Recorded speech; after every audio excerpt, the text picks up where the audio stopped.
ഇനി നമ്മുടെ ചർച്ച ഉദ്ദേശിക്കുന്ന വിഷയം നമ്മുടെ സമൂഹത്തിൽ വർദ്ധിച്ചു വരുന്ന ഡൈവേഴ്സുകൾ, വിവാഹമോചനത്തെ കുറിച്ചിട്ടാണ്. ഒന്ന് ക്ഷമിക്കുകയും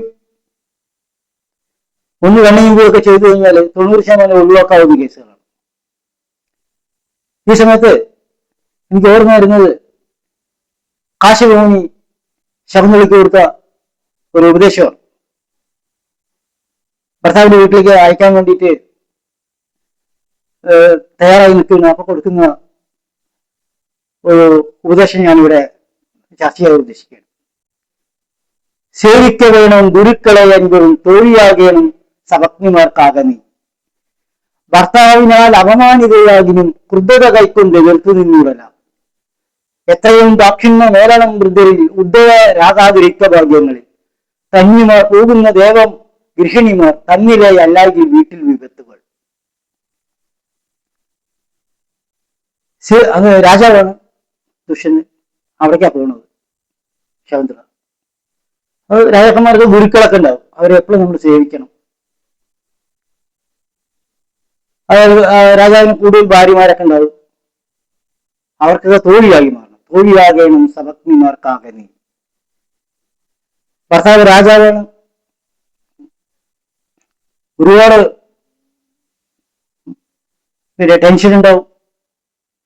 അതെല്ലാം വീട്ടിൽ വന്നിട്ട് തീർക്കുക ഇല്ലേ? അങ്ങാടി തോറ്റവന് അമ്മയോട് പറയും ഇല്ലേ? ഇപ്പോഴുള്ള കാലഘട്ടത്തിലാണെങ്കിലും ഭർത്താവിന് ജോലി സ്ഥലത്ത് ഒരുപാട് ടെൻഷൻ ഉണ്ടാവും. അവിടെ അതിന് മറുപടി കൊടുത്തു കഴിഞ്ഞാൽ ഒന്നുകിൽ ജോലിയിൽ നിന്ന് പിരിച്ചുവിടുക, അല്ലെങ്കിൽ പിന്നെ സസ്പെൻഷൻ ആവുകയോ അല്ലെങ്കിൽ സല്യൂട്ട് ചെയ്യും. ചിലപ്പോൾ പ്രൈവറ്റ് സ്ഥാപനങ്ങളിലൊക്കെ ആണെങ്കിൽ പിന്നാലെ ആൾക്കാരെ ഒന്ന് അറ്റാക്ക് ചെയ്യും. ആ ഭർത്താവിനെ തീർക്കാൻ പറ്റിയ ഒരൊറ്റ സ്ഥലം, തിരിച്ചൊന്നും കിട്ടില്ല എന്നുള്ള സ്ഥലം വീടാണ്. വീട്ടിൽ നിന്ന് അത് യഥാർത്ഥത്തിലൊന്നുമല്ല, അതൊന്ന് സ്വാഭാവികമായിട്ടുള്ള ടെൻഷന്റെ റിലീസാണ്. ഈ ടെൻഷൻ മുഴുവൻ അയാൾ എടുത്തു വെച്ച് കഴിഞ്ഞാൽ അയാൾക്ക് ഹാർട്ട് അറ്റാക്ക് വന്ന അയാൾ ഷോക്ക് വന്ന അയാൾ വീഴും. അതാണ് മറ്റേ കാശിഭൂമി ഉപദേശിക്കുന്നത്. ഭർത്താവിനാൽ അപമാനിതയാകിലും ക്രുദ്ധത കൈക്കൊണ്ട് എതിർത്ത് നിന്നിടല. തിരിച്ചു അതേപോലെ തന്നെ ഭർത്താവ് കുറച്ച് ചാടുമ്പോൾ ഭാര്യയും കുറച്ച് ചാടരുത്. എത്രയും ദാക്ഷിണ്യ മേലണം വൃദ്ധരിൽ ഉദ്ധതയാകാതിരിക്ക ഭാഗ്യങ്ങളിൽ. പണിക്കാരെടുത്തൊക്കെ നല്ല ദയോടെ നിൽക്കണം. വരുന്ന നമ്മൾക്ക് ഉള്ള ഭാഗ്യങ്ങളിൽ, ഐശ്വര്യത്തിൽ, അതിൽ അഹങ്കാരം വേണ്ട. തന്നിമാർ പോകുന്ന ദേവം ഗൃഹിണിമാർ തന്നിലെ അല്ലായെങ്കിൽ വീട്ടിൽ വിപത്തുകൾ. ഇതിന് ഓപ്പോസിറ്റ് ആയി കഴിഞ്ഞാൽ വീട്ടിൽ വിപത്തുകൾ. ഭർത്താവും ഭാര്യയും തമ്മിൽ എന്നും അടിയായിരിക്കും അല്ലേ? ഭർത്താവും ഭാര്യയും തമ്മിൽ അടി കൂടുന്ന വീട് നരകമാണ്, വീടല്ല അത്. ഇന്നത്തെ കാലഘട്ടത്തില് രാജാവിനെ സംബന്ധിച്ച കാര്യമാണ്. ഇന്ന് പല കാര്യങ്ങളിൽ നിന്നും പ്രസക്തമാണ്. ഇന്ന് പല രീതിയിൽ ഡൈവേഴ്സുകൾ വരാം ഇല്ലേ? ഭർത്താവ് ചിലപ്പോൾ മദ്യപാനിയാവും, മയക്കുമരുന്നിന് അടിമയാവും, സംശയരോഗം, ഇതൊന്നും പരിഹരിക്കാൻ പറ്റാത്ത കാര്യങ്ങളാണ്. അതീവ മദ്യപാനി, അതീവമായ മയക്കുമരുന്നിന് അടിമ, സംശയരോഗി, ഇതിനെ കുറിച്ച് ഇതിലൊക്കെ അടിമയായിട്ടുള്ള ആള് നമുക്ക് നിയന്ത്രിച്ചാൽ കിട്ടില്ല. സത്യം തന്നെയാണ്. അതിൽ അക്രമി, കൊട്ടേഷ സംഘം, കുഴിമണ്ടൻ,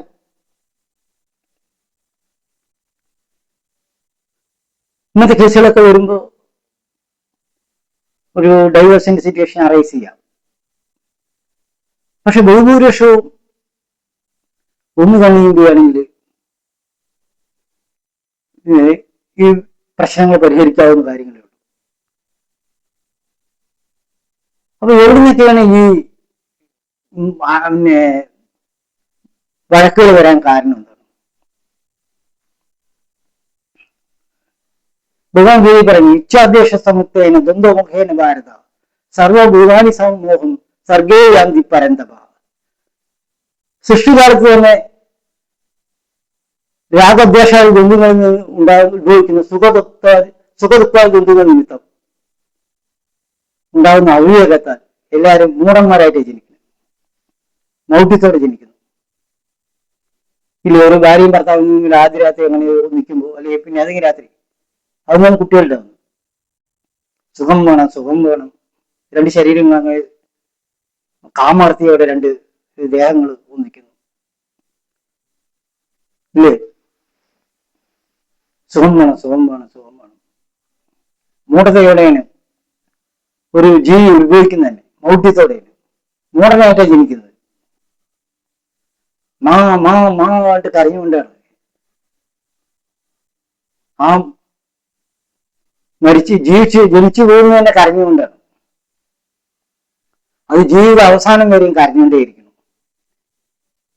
അതിനെ വളർന്നു വരുന്തോറും എനിക്ക് അത് വേണം, ഇത് വേണം, പഠിക്കാൻ പോകണം, ജോലി വേണം, ജോലി കഴിഞ്ഞ് കല്യാണം വേണം, കല്യാണം കഴിഞ്ഞ് കുഞ്ഞിക്കാല് കാണണം, കുഞ്ഞിക്കാല് കൊണ്ട് വലിയ വീട് കെട്ടണം, വലിയ കാറ് വാങ്ങിക്കണം, നൂറ്റിക്കണക്കിന് പോകാൻ സ്വർണ്ണാഭരണങ്ങൾ വാങ്ങിക്കണം, ഡയമണ്ട് ആഭരണങ്ങൾ വാങ്ങിക്കണം, മറ്റേ ഇത് ലോറി പോലുള്ള വലിയ കാറ് വാങ്ങിക്കണം, എല്ലാ ലോൺ എടുത്ത് വാങ്ങിച്ചു കൂട്ടും. അവസാനം എന്തെങ്കിലുമൊക്കെ കാരണം വരുമ്പോ കോവിഡോ അല്ലെങ്കിൽ പ്രളയോ ഇതൊന്നും അടയ്ക്കാൻ പറ്റാതോ, അത് രോഗങ്ങളോ, ടെൻഷൻ ആരംഭിക്കും. അത് മൂഢന്മാരായിട്ടാണ് ജനിക്കുന്നത് ഓരോ ജീവിയും. മഹാഭാരതത്തിലെ വിദുരർ പറയുന്നുണ്ട്, ഈ ഭൂലോകം മുഴുവൻ അന്ധകാരം വ്യാപിച്ചിരിക്കുന്നു.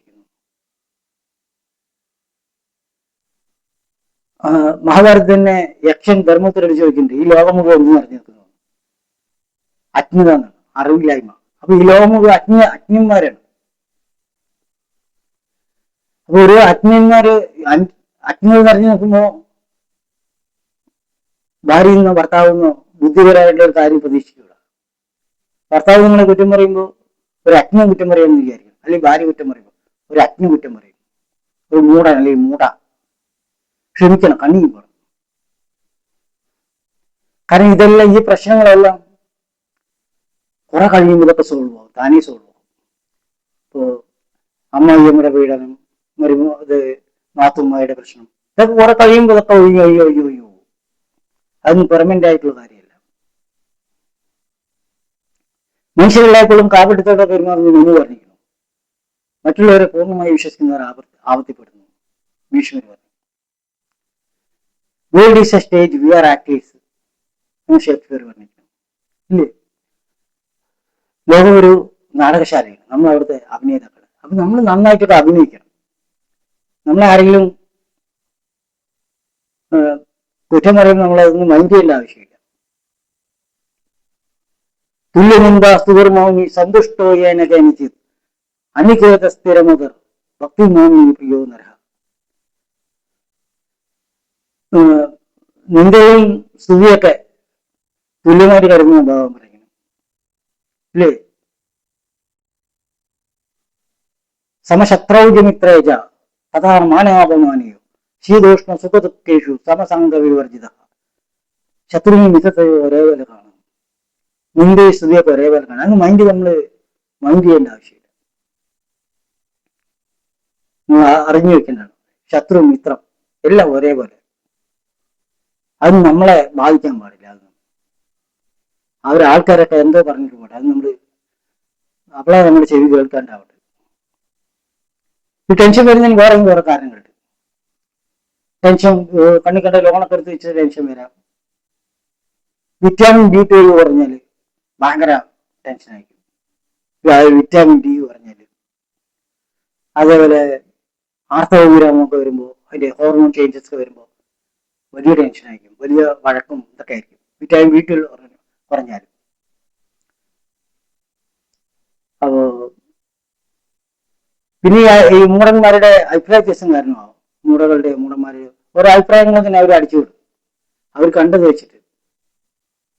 മൂടന്മാരായിട്ടാണ് ജനിക്കുന്നത്. ഇച്ഛാദേശ സമുത്തേന ബന്ധു മോഹേന ഭാരത സർഗേയാന്തി സമൂഹം സർഗേയാന്തി പരന്തവ. സർവഭൂതാനി സമൂഹം സർഗേയാന്തി പരന്തവ. സൃഷ്ടികാലത്ത് തന്നെ ജനിക്കുമ്പോൾ തന്നെ ഉത്ഭവിക്കുന്ന സുഖദുഃഖാദി നന്ദുകൾ നിമിത്തം ഉണ്ടാകുന്ന അവിവേകത്താല് മൂടന്മാരായിട്ട് ചിന്തിക്കും. ആ മൂടന്മാരും മൂടകളൊക്കെ പല അഭിപ്രായങ്ങൾ പറയും. അത് നമ്മൾ മൈൻഡ് ചെയ്യേണ്ട ആവശ്യമില്ല.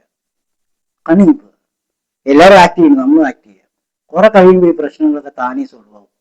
അഭിപ്രായ വ്യത്യാസങ്ങൾ, നിങ്ങളെ കുറ്റം പറഞ്ഞു വരുന്ന ആൾക്കാരും ഒക്കെ മാഞ്ഞു പോകും. കാരണം ഈ വ്യക്തികളൊക്കെ വെറും ഓർമ്മകൾ മാത്രമാണ്. അവരൊക്കെ വെറും ഓർമ്മകളായി മാറും. കുറെ കഴിയുമ്പോൾ നമ്മൾ ഒരു ഓർമ്മ മാത്രമാവും വേറെ ആൾക്കാരുടെ.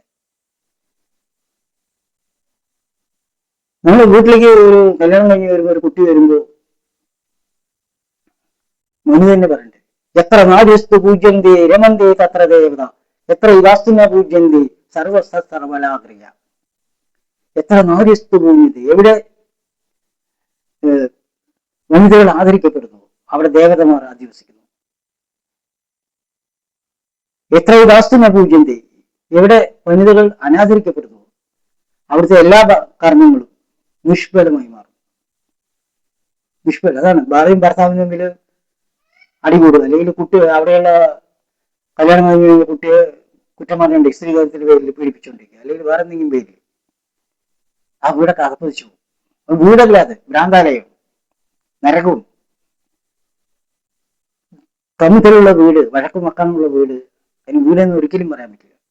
അത് നരകം. ആ നരകം അത്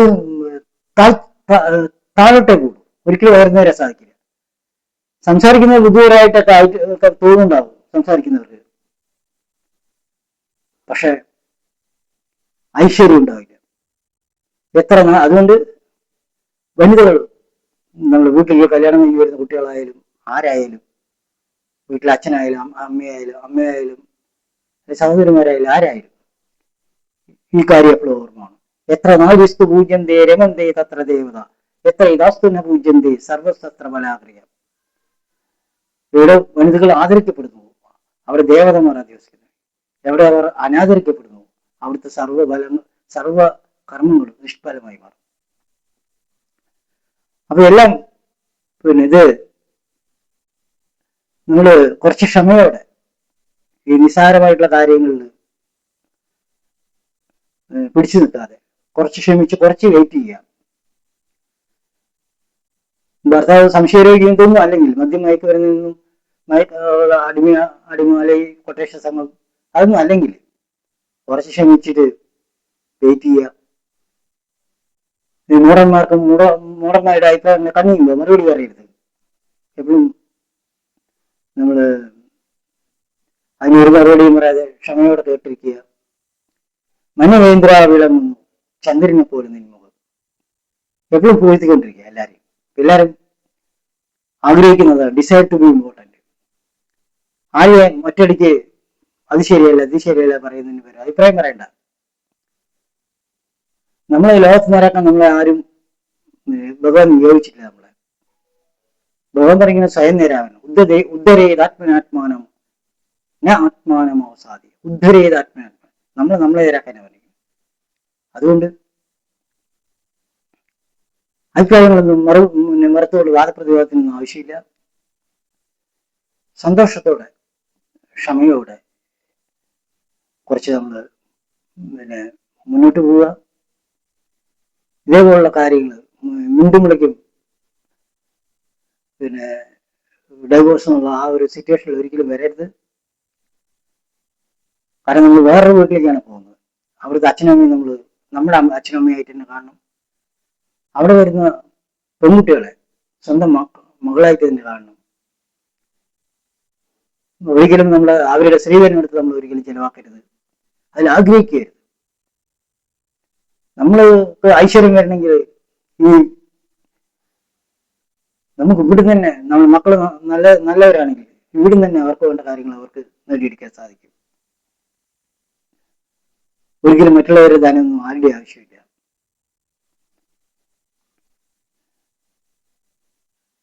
അപ്പോൾ ക്ഷമയോടെ മുന്നോട്ട് പോവുക, അവരെ ആദരിക്കുക, സ്ത്രീധനം പോലുള്ള വിഡ്ഢിത്തരങ്ങളിൽ ഒരിക്കലും വീഴാതിരിക്കുക.